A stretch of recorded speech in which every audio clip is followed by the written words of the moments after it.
Jacques Weber, qui sera à l'écran ce soir sur France 3 dans le téléfilm Meurtre en Haute-Savoie, a récemment publié un livre, paru aux éditions de l'Observatoire.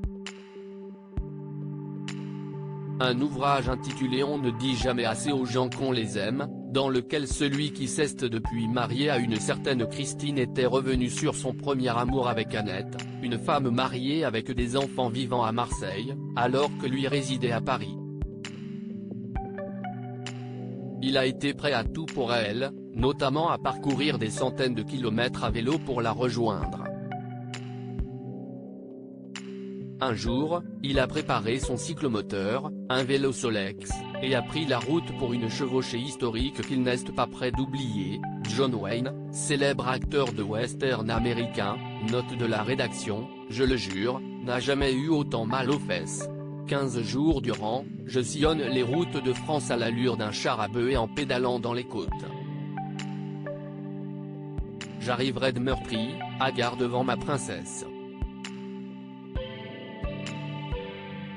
Ils passèrent ensuite la nuit ensemble mais le lendemain il fut obligé de rejoindre la capitale pour un tournage. La plus belle histoire de ma vie une fois encore, Don Quichotte avait rêvé, ajoute-t-il, ce qui laisse à penser que leur histoire s'était arrêtée là. Ce n'est que des années plus tard, il y a environ 2 ans seulement, qu'il a de nouveau eu des nouvelles de son ancienne amoureuse.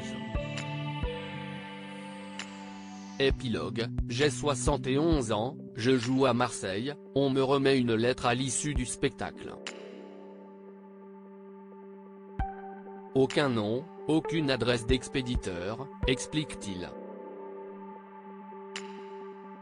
Tu fus et restes la plus belle histoire de ma vie, lui avait alors écrit Annette. J'aurais tellement voulu prendre un café, un pastis, lui dire que j'avais remplacé mon Solex par un vélo électrique. Nos vieilles mains se seraient retrouvées, a-t-il ensuite regretté, en se remémorant cette lettre.